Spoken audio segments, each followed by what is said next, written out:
that given a choice, an awful choice, between a Corbyn government and Brexit, the reason why they're thinking of voting for Corbyn is because that's a short-term pain. The Tories will come back, they'll clear up the mess. Brexit is a long-term disaster.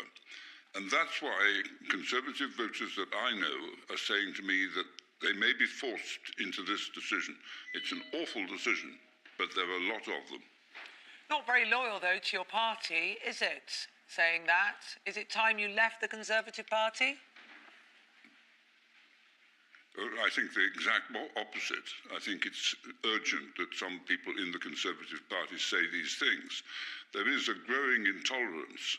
You saw the other day that about a dozen of my colleagues in the House of Commons voted for what they believed, and in my view, rightly, for British national self-interest, and they were called traitors. And this is intolerable. They were voting for what they thought was British national self-interest, our national interest in the world of today, and they were called traitors.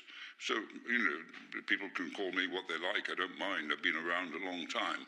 But the point about people like me is that we believe that Britain's interests are inseparable from that of the European continent of which we are a part.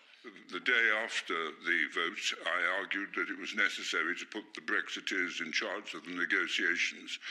But time has moved on. Public opinion is moving. And what we have seen is that the promises, the easy, glib promises that lay behind the referendum campaign are just not there.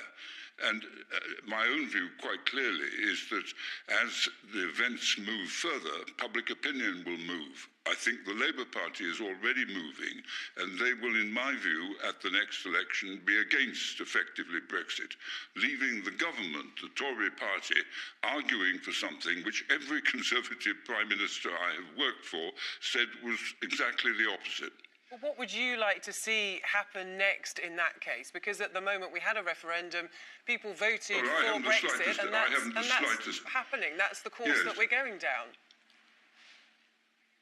That is correct, and I will use any vote or any voice I may have to argue exactly the opposite. We should never have made that decision. We have made it. We should unmake it. And I've been in politics a long time.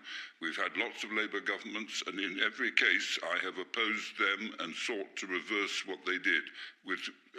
On behalf of my party has had very significant success in doing that. We've cleared up the mess the Labour Party created. But the fact of the matter is, you can't clear up the mess that Brexit creates, except perhaps in a generation's time. But the thing is that people voted for this, though. In a democracy, that's what happens. People vote for it, and then the politicians make that happen. Surely there has to come a point where you have to make the best of what people have decided and carry that through. If my party had been told they had to make the best of what Labour had done in elections which they won, they would have been appalled at that suggestion, and quite rightly so. Sovereignty in this country lies in Parliament, and it is for Parliament to take the decisions that are necessary.